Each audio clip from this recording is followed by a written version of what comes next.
Good morning everyone. Welcome to exam orbit classes. तो कैसे हैं आप सभी? आई होप आप सभी बहुत अच्छे होंगे और आप सभी की तैयारी भी बहुत अच्छी चल रही होगी। तो फ्रेंड्स, आज है 4 फरवरी और आज की इस क्लास में हम डिस्कस करने वाले हैं खेलो इंडिया शीतकालीन खेल का जो तीसरा संस्करण है ये कहाँ पर होगा। भारत के किस ऑलराउंडर क्रिकेटर ने संन्यास की घोषणा की है। जांग्रेब ओपन चैंपियनशिप में जो कांस्य पदक है ये किस देश ने जीता है। किस राज्य ने की लाडली बहना योजना की घोषणा, डिस्कस करेंगे इस योजना के बारे में। डब्ल्यूएचओ ने दी चेतावनी, अंतर्राष्ट्रीय सौर गठबंधन में शामिल हुआ कांगो। इस्लाम नगर गांव का नाम बदला गया। कहाँ बनेगा मोटे अनाजों का उत्कृष्टता केंद्र। भारत के प्रमुख कृषि संस्थान के बारे में भी आज के सेशन में डिस्कस करने वाले हैं। लैब में विकसित होंगे हीरे, ये बहुत ही महत्वपूर्ण न्यूज है, जानेंगे इसके बारे में। G20 रोजगार कार्य समूह की जो बैठक है ये शुरू हो गई है। और लास्ट में डिस्कस करने वाले हैं टॉप 10 स्टैटिक जीके क्वेश्चन, साथ ही में करेंगे कल की क्लास का क्विक रिवीजन। तो आप सभी को बता दें कि अगर आप किसी भी एग्जाम की तैयारी कर रहे हैं तो ये सेशन आप सभी के लिए बहुत ही महत्वपूर्ण रहने वाला है। तो एक बार आप सभी क्लास को जल्दी से शेयर कर देंगे। क्लास स्टार्ट करने से पहले आप सभी के लिए एक सवाल है जिसका आंसर आपको देना है कमेंट्स बॉक्स में। मार्च 2023 तक डीजी यात्रा सुविधा देश के और कितने एयरपोर्ट पर लागू की जाएगी? 5, 6, 7 या फिर 4? इस सवाल का आंसर आपको मिलेगा क्लास के लास्ट में और साथ ही में डिस्कस करेंगे कि आखिर क्या है डीजी यात्रा। तो चलिए सेशन को स्टार्ट करते हैं और आज का हमारा पहला सवाल है, किस देश ने हाल ही में अंतर्राष्ट्रीय सौर गठबंधन फ्रेमवर्क समझौते पर हस्ताक्षर कर दिए हैं? बहुत ही महत्वपूर्ण सवाल है जो कि आगामी परीक्षा में पूछा जा सकता है। तो फ्रेंड्स, ये हस्ताक्षर कर दिए गए हैं कांगो गणराज्य के द्वारा। कांगो गणराज्य ये अफ्रीका महाद्वीप में स्थित एक छोटा सा देश है। सबसे पहले हम डिस्कस करेंगे किसके बारे में, अंतर्राष्ट्रीय सौर गठबंधन के बारे में, और फिर इसके बाद जानेंगे कांगो गणराज्य के बारे में। तो अंतर्राष्ट्रीय सौर गठबंधन संधि आधारित अंतर सरकारी संगठन है जिसका प्राथमिक कार्य वित्त पोषण एवं प्रौद्योगिकी की लागत को कम करके सौर विकास को बढ़ावा देना है। यह वन ग्रिड को लागू करने हेतु नोडल एजेंसी है। यह भारत के प्रधानमंत्री और फ्रांस के राष्ट्रपति द्वारा 30 नवंबर 2015 को फ्रांस यानी कि पेरिस में COP20 बैठक में 121 सौर संसाधन समृद्ध देशों के साथ शुरू किया गया था। तो ये डेट आपको याद रखनी है। इसकी जो शुरुआत हुई थी वो फ्रांस से हुई थी 30 नवंबर 2015। इसके प्रमुख उद्देश्यों में 1000 गीगावाट से अधिक सौर ऊर्जा उत्पादन क्षमता की वैश्विक क्षमता प्राप्त करना और 2030 तक सौर ऊर्जा में निवेश के लिए लगभग 1000 बिलियन डॉलर की राशि को जुटाना शामिल है। इसका हेडक्वार्टर बहुत ही महत्वपूर्ण है जो आप सभी को याद रखना है और आई होप आप सभी को याद भी होगा। तो इसका जो मुख्यालय है वो है गुरुग्राम, हरियाणा में। आगे डिस्कस कर लेते हैं कांगो गणराज्य के बारे में, क्योंकि सवाल यहाँ से बन सकता है, न्यूज़ में है। तो पहला पॉइंट आपको याद रखना है कि जो कांगो गणराज्य है ये अफ्रीका महाद्वीप में स्थित है। और फ्रेंड्स, ये निकल रही है विषुवत रेखा और आप सभी जानते हैं कि यहाँ पर एक नदी बहती है जिसका नाम है कांगो नदी। कांगो नदी क्या करती है? विषुवत रेखा को 2 बार क्रॉस करती है। पूछा गया क्वेश्चन है कि कौन सी नदी जो कि इक्वेटर को 2 बार काटती है, तो याद रखेंगे कांगो नदी। अब आप मुझे बताएंगे कि कांगो नदी जो बेसिन है यहाँ पर कौन सी जनजाति देखने को मिलती है। उस जनजाति का नाम आप सभी को कमेंट्स बॉक्स में लिखना है। तो याद रखेंगे कांगो नदी यहीं पर बहती है कांगो गणराज्य में, जो कि इक्वेटर को 2 बार क्रॉस करती है। यह मध्य अफ्रीका में स्थित एक देश है और यह अल्जीरिया के बाद अफ्रीका का दूसरा सबसे बड़ा देश है। राजधानी किंगसाका याद रखेंगे आप सभी। यह कांगो नदी के तट पर है। भूमध्य रेखा को 2 बार पार करने वाली कांगो विश्व की एकमात्र नदी है। यहाँ की मुद्रा है कांगो फ्रैंक। तो 3 पॉइंट आप सभी को याद रखने हैं। कांगो नदी याद रखेंगे, दूसरी यहाँ की राजधानी याद रखेंगे और तीसरा पॉइंट आपको याद रखना है यहाँ की मुद्रा क्या है। और करंट में आपको कांगो से याद रखना है कि ये किसका सदस्य बन चुका है।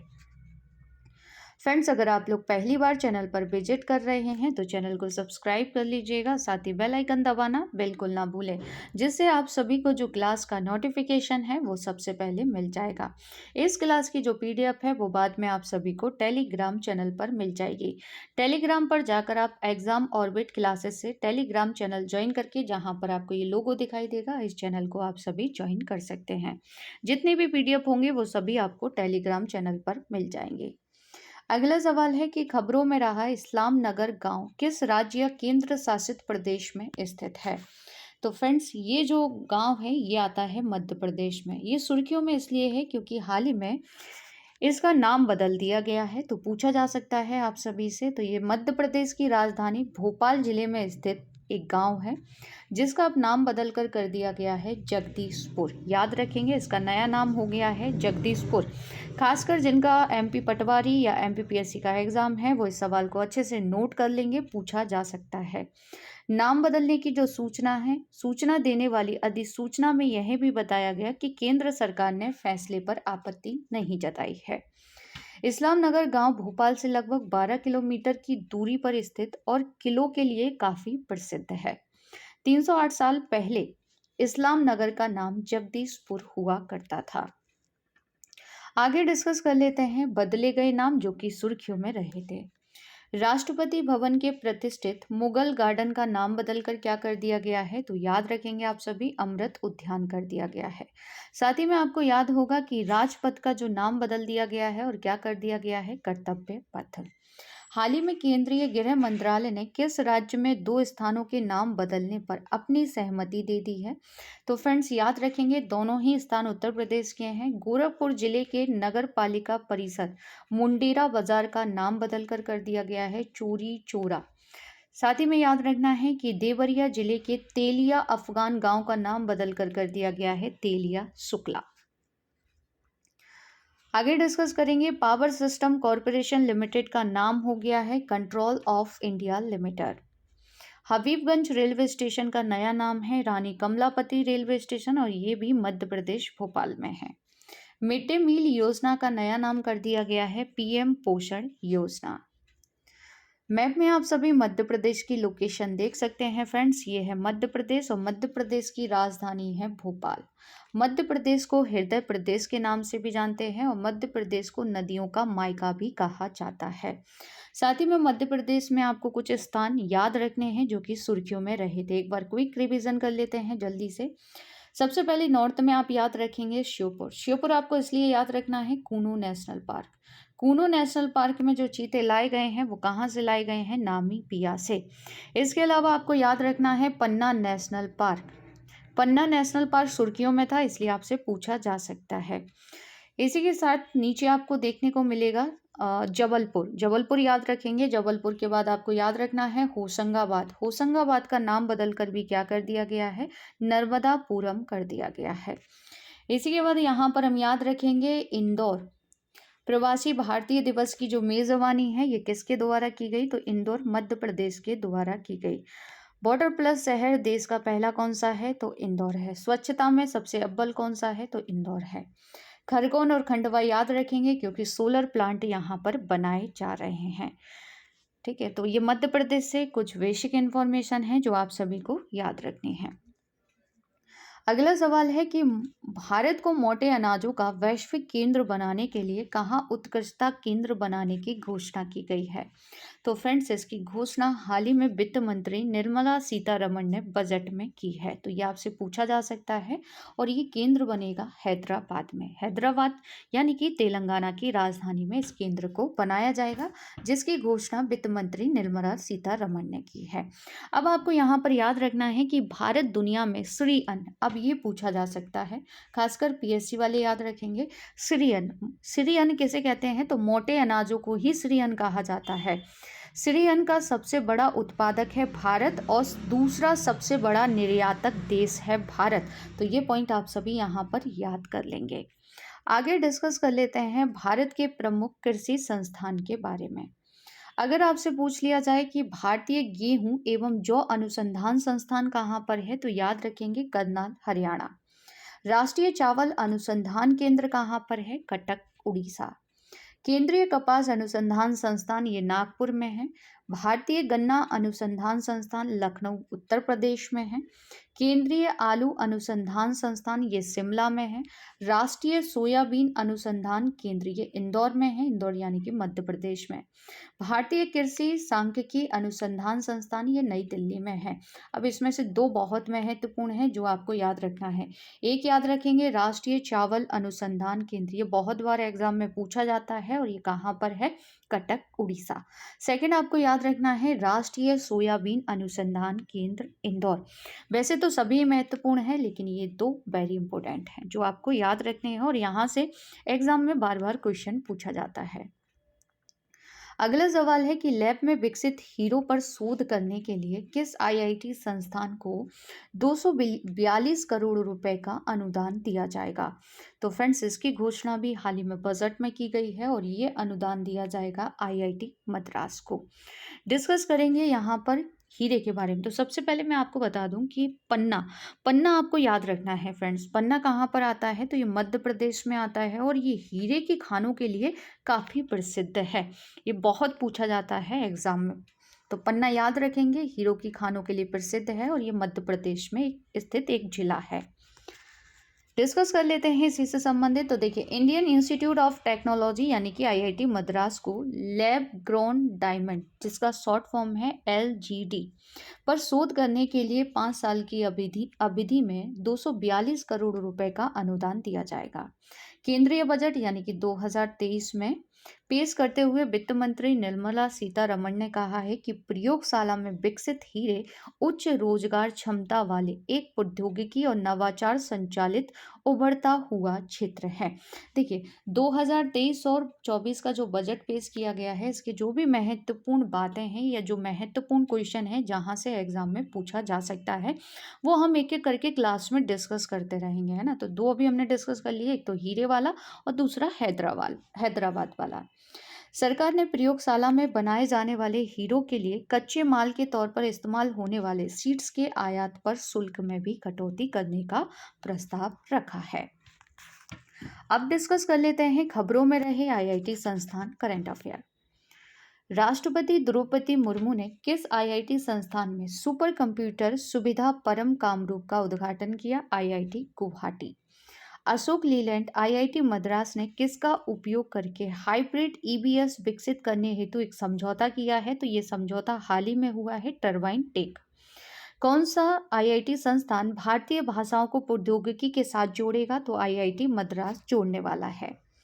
नेक्स्ट क्वेश्चन है कि खेलो इंडिया शीतकालीन खेल का जो तीसरा संस्करण है ये कहाँ पर होगा? तो फ्रेंड्स इसकी मेज़बानी करने वाला है जम्मू कश्मीर। जम्मू कश्मीर में इसकी शुरुआत हो जाएगी 10 फरवरी को। और साथ ही में आप सभी को ज्ञात होगा कि इन खेलों का जो पहला चरण हुआ था 2020 में, इसकी मेज़बानी भी जम्मू कश्मीर ने ही की थी और जम्मू कश्मीर ही इसी में शीर्ष पर रहा था। बाकी आप सभी जानते हैं कि खेलो इंडिया यूथ गेम्स जो 5वां संस्करण है वो मध्य प्रदेश में आयोजित किया जा रहा है। प्रथम खेलो इंडिया फेसिंग वीमेंस लीग का जो आयोजन है ये कहाँ किया गया था? तो न्यू दिल्ली में। तलवारबाजी से एक नाम आपको याद रखना है, भवानी देवी। भवानी देवी का जो संबंध है वो किस खेल से है? तलवारबाजी से। वहीं बात की जाए शीतकालीन ओलंपिक की, तो ये इटली में होने वाले हैं और इटली मेजबानी करेगा 2026 में। अगला सवाल है कि किस राज्य ने लाडली बहना योजना की घोषणा की है? तो लाडली बहना जो योजना है ये मध्य प्रदेश सरकार द्वारा शुरू की जाएगी और इसकी जो घोषणा है वो मध्य प्रदेश के सीएम शिवराज सिंह चौहान जी के द्वारा की गई है। वहीं बात की जाए इस योजना की, तो उन्होंने कहा है कि लाडली बहनों को प्रतिमाह 1000 रुपये दिए जाएंगे। साथ ही कहा है कि बुधनी में 400 करोड़ रुपए की लागत से भव्य मेडिकल कॉलेज भी बनाया जाएगा। नेक्स्ट क्वेश्चन है कि हाल ही में किसने चेतावनी दी है कि जलवायु परिवर्तन की वजह से दुनिया भर में हैजा महामारी का प्रकोप बढ़ सकता है? तो ये चेतावनी जारी की गई है WHO के द्वारा, यानी कि विश्व स्वास्थ्य संगठन ने इस चेतावनी को जारी किया है। फ्रेंड्स, विश्व स्वास्थ्य संगठन यानी कि WHO के द्वारा कहा गया है कि बीमारी का कारण बनने वाले बैक्टीरिया गर्म जल में अधिक तेजी से प्रजनन करते हैं। अगर जलवायु परिवर्तन होता है यानी कि ग्लोबल वार्मिंग जितनी तेजी से बढ़ेगी उतनी ही तेजी से इसका खतरा भी बढ़ सकता है। डिस्कस कर लेते हैं हैजा के बारे में। तो ये एक जानलेवा संक्रामक रोग है तथा सार्वजनिक स्वास्थ्य के लिए खतरा है। हैजा एक तीव्र अतिसार की बीमारी है जो विवेरियो कैलोरी जीवाणु से आंत के संक्रमण के कारण होती है। याद रखेंगे आप सभी, इसकी चेतावनी WHO ने दी है। बात कर लेते हैं WHO के बारे में। तो WHO की जो स्थापना है वो 7 अप्रैल 1948 में हुई थी। वर्तमान में इसके महानिदेशक डॉक्टर टेड्रोस हैं और याद रखेंगे ये कहाँ के नागरिक हैं, इथोपियाई नागरिक हैं और WHO के महानिदेशक पद पर पहुंचने वाले ये पहले अफ्रीकी हैं और हाल ही में इनका कार्यकाल भी बढ़ा दिया गया है। WHO का जो मुख्यालय है वो जिनेवा स्विट्जरलैंड में है और WHO द्वारा प्रत्येक वर्ष कौन सा दिवस मनाया जाता है, तो याद रखेंगे विश्व श्रवण दिवस मनाया जाता है 3 मार्च को। विश्व स्वास्थ्य संगठन global centre for traditional medicine कहाँ बनेगा, तो ये गुजरात के जामनगर में बनेगा। ये आपको अच्छे से याद कर लेना है। तंबाकू छोड़ो जो ऐप है ये भी WHO ने ही लॉन्च किया था। भारत की 10 लाख आशा स्वयंसेवियों को WHO की ओर से ग्लोबल हेल्थ लीडर अवार्ड से नवाजा गया। नेक्स्ट क्वेश्चन है कि G20 रोजगार कार्य समूह की जो बैठक है ये किस शहर में आयोजित की जा रही है, तो ये बैठक शुरू हो गई है जोधपुर राजस्थान में, यानी कि जोधपुर राजस्थान इस बैठक की मेजबानी कर रहा है। बैठक ये 2 फरवरी को शुरू हुई है और 4 फरवरी तक आयोजित की जाएगी, जिसमें स्पेन, नीदरलैंड और सिंगापुर सहित अतिथि देश हिस्सा लेंगे। G20 की भारतीय अध्यक्षता के तहत रोजगार कार्य समूह के पास सभी के लिए मजबूत, टिकाऊ, संतुलित और रोजगार के लिए प्राथमिकता वाले श्रम, रोजगार और सामाजिक मुद्दों को संबोधित करने का जनादेश है। आप सभी जानते हैं और याद भी हो चुका होगा, 1 साल से लगातार पढ़ रहे हैं कि G20 2023 की जो अध्यक्षता है वो भारत कर रहा है। इसी कारण भारत के अलग अलग शहरों में बैठकें आयोजित की जा रही हैं। लेकिन आपको याद रखना है कि कहाँ कौन सी पहली बैठक हो रही है, वहां से एग्जाम में क्वेश्चन बन सकता है। अगला सवाल है कि किस भारतीय रेसलर ने जांग्रेब ओपन चैंपियनशिप में कांस्य पदक जीत लिया है, तो फ्रेंड्स इनका नाम है अमन सहरावत। अब आपसे पूछा जा सकता है कि अमन सहरावत का संबंध किस खेल से है, तो याद रखेंगे ये भारतीय रेसलर हैं। नेक्स्ट क्वेश्चन है कि हाल ही में किस भारतीय क्रिकेटर ने संन्यास की घोषणा की है, तो फ्रेंड्स ये घोषणा की गई है क्रिकेटर जोगिंदर शर्मा के द्वारा, जिन्हें आप सभी पिक में देख सकते हैं। भारतीय ऑलराउंडर जोगिंदर शर्मा ने क्रिकेट के सभी प्रारूपों से संन्यास की घोषणा कर दी है। आप सभी को ज्ञात होगा कि पाकिस्तान के खिलाफ T20 विश्व कप 2007 के फाइनल में आखिरी ओवर डाला था इन्होंने और 2007 के फाइनल के आखिरी ओवर में 13 रन डिफेंड कर भारत को जीत इन्होंने दिलाई थी। क्लास की शुरुआत में जो क्वेश्चन मैंने आपसे पूछा था डिजी यात्रा से संबंधित, तो याद रखेंगे 4 एयरपोर्ट यानी कि हवाई अड्डों पर मार्च 2023 में यह सुविधा शुरू होने वाली है। अब हमारे लिए महत्वपूर्ण हो जाता है कि आखिर डिजी यात्रा है क्या। तो देखिए, डिजी यात्रा नीति हवाई अड्डों पर चेहरों की पहचान तकनीकी का उपयोग कर बायोमेट्रिक बोर्डिंग प्रणाली के लिए एक पहल है, यानी कि ये आपकी जो पहचान है वो आपके फेस से करेगी। नागरिक उड्डयन मंत्रालय ने कहा है कि डिजी यात्रा को चरणबद्ध तरीके से सभी हवाई अड्डों पर लागू किया जाएगा। अभी फिलहाल इससे पहले दिसंबर में डिस्कस किया था, दिल्ली, बेंगलोर और वाराणसी में इसकी शुरुआत कर दी गई थी। मार्च 2023 में यह कोलकाता, पुणे, विजयवाड़ा और हैदराबाद एयरपोर्ट पर भी लागू कर दी जाएगी। कल की क्लास का रिवीजन कर लेते हैं। मैनुएला रोका बोटे किस देश की पहली महिला प्रधानमंत्री बन गई हैं, तो ये बनी है इक्वेटोरियल गिनी की। इक्वेटोरियल गिनी जो कि अफ्रीका महाद्वीप में स्थित एक छोटा सा देश है। पांडुरंग कोडवा राव पोले किस राज्य या केंद्र शासित प्रदेश के मुख्य निर्वाचन अधिकारी बने हैं, तो इनकी नियुक्ति की गई है जम्मू कश्मीर में। आरबीआई के हालिया अध्ययन के अनुसार किस राज्य को केंद्र से सबसे अधिक जीएसटी मुआवजा प्राप्त हुआ है, तो ये मुआवजा प्राप्त हुआ है महाराष्ट्र को। ओबीसी के उप वर्गीकरण आयोग की प्रमुख कौन है? तो इनका नाम है जी रोहिणी, जिन्हें आप सभी पिक में देख सकते हैं। निम्न में से किस टीम के मुख्य कोच ग्राहम रीड ने अपने पद से इस्तीफा दे दिया है? तो ये भारतीय पुरुष हॉकी टीम के कोच थे। किसे नामीबिया में भारत के अगले उच्चायुक्त के रूप में नामित किया गया है? तो इनका नाम है एन सुब्बा रायडू, याद रखेंगे आप सभी। नेक्स्ट क्वेश्चन रिवीजन करेंगे। खेलो इंडिया यूथ गेम्स 2022 में किस राज्य की टीम ने वाटर स्पोर्ट्स, कैनोइंग और कायाकिंग के सभी 4 गोल्ड मेडल जीत लिए हैं? तो ये चारों ही मेडल मध्य प्रदेश सरकार ने जीत लिए हैं। निम्न में से किस कंपनी की सहायक कंपनियां 2024 तक बड़े पैमाने पर एम सैंड प्रोजेक्ट लॉन्च करेंगी? तो कोल इंडिया लिमिटेड की सहायक कंपनियां। इस वर्ष विश्व आर्द्रभूमि दिवस 2023 की थीम क्या है? Wetland restoration. केंद्र सरकार जल्द ही किस योजना की शुरुआत करेगी जिसके तहत सांस्कृतिक मंत्रालय निजी इंडस्ट्री के साथ 1000 स्मारकों का रखरखाव करेगा? स्मारक मित्र योजना। इंटरनेशनल क्रिकेट के तीनों फॉर्मेट में शतक जड़ने वाले सबसे युवा क्रिकेटर कौन बन गए हैं? तो इनका नाम है शुभम गिल, जिन्हें आप सभी पिक में देख सकते हैं। तो फ्रेंड्स, ये था कल का करेंट अफेयर। अगर डिटेल से जानना है तो एक बार कल की क्लास ज़रूर देख लीजिएगा। डिस्कस करेंगे टॉप 10 स्टैटिक जीके क्वेश्चन। दुनिया का सबसे बड़ा इग्लू कैफे कहाँ खोला गया है? गुलमर्ग, जम्मू कश्मीर में।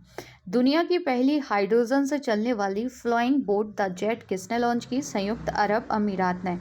कोविड-19 डीएनए वैक्सीन लगाने वाला विश्व का पहला देश कौन सा बना है? भारत। ऊंटों के लिए दुनिया का जो पहला होटल है ये कहाँ बनाया जाएगा? सऊदी अरब में। हवा से कार्बन निकालने वाला दुनिया का सबसे बड़ा प्लांट कहाँ शुरू हो गया है? आइसलैंड में। टिटिकाका झील कहाँ स्थित है? पेरू और बोलिविया की सीमा पर। तुलबुल परियोजना किस नदी पर है? झेलम नदी पर। पोलो खेलते समय किस भारतीय बादशाह की मृत्यु हुई थी? कुतुबुद्दीन ऐबक। सीमांत गांधी के नाम से किसे जाना जाता है? खान अब्दुल गफ्फार खान को। रामकृष्ण मिशन की जो स्थापना है ये किसने की थी? स्वामी विवेकानंद ने। कल के सेशन में आपसे जो सवाल पूछे गए थे इनके आंसर एक बार डिस्कस कर लेते हैं। सुर सरिता सिम्फनी ऑफ गंगा का जो आयोजन है ये कहाँ किया गया था? वाराणसी, उत्तर प्रदेश में। खबरों में रहा सवरामुवा यूनिवर्सिटी किस देश में है? तो ये यूनिवर्सिटी है श्रीलंका में। राष्ट्रीय कृषि और ग्रामीण विकास बैंक यानी कि नाबार्ड की जो स्थापना है ये किस समिति की सिफारिशों के आधार पर की गई थी? शिवरामन समिति की सिफारिशों के आधार पर। मार्च 1919 में खिलाफत कमेटी का जो गठन है ये किस शहर में किया गया? तो खिलाफत कमेटी का जो गठन हुआ था वो बम्बई में हुआ था। अब आप सभी के लिए कुछ सवाल हैं जिनके आंसर आपको देने हैं कमेंट्स बॉक्स में। पहला सवाल है कि विश्व आर्थिक मंच द्वारा स्वास्थ्य और जीवन विज्ञान पर केंद्रित चौथी औद्योगिक क्रांति के लिए अपना केंद्र स्थापित करने के लिए किस शहर को चुना है? नेक्स्ट क्वेश्चन है कि देश की प्रथम e helper robotic exoskeleton gait therapy machine का कहाँ लोकार्पण किया गया? भारत के पश्चिमी तटीय मैदान के उत्तरी भारत को किस अन्य नाम से जाना जाता है? नेक्स्ट एंड लास्ट क्वेश्चन है कि क्रिकेट का जन्मदाता किस देश को कहा जाता है?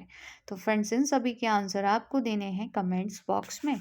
आज का ये सेशन आप सभी को कैसा लगा कमेंट्स करके ज़रूर बताइएगा। अगर क्लास अच्छी लगी हो तो क्लास को ज़्यादा से ज़्यादा शेयर कीजिएगा, लाइक कीजिएगा और चैनल को सब्सक्राइब ज़रूर कर लीजिएगा। मिलते हैं नए सेशन में एक नए टॉपिक के साथ। तब तक के लिए जय हिंद, जय भारत।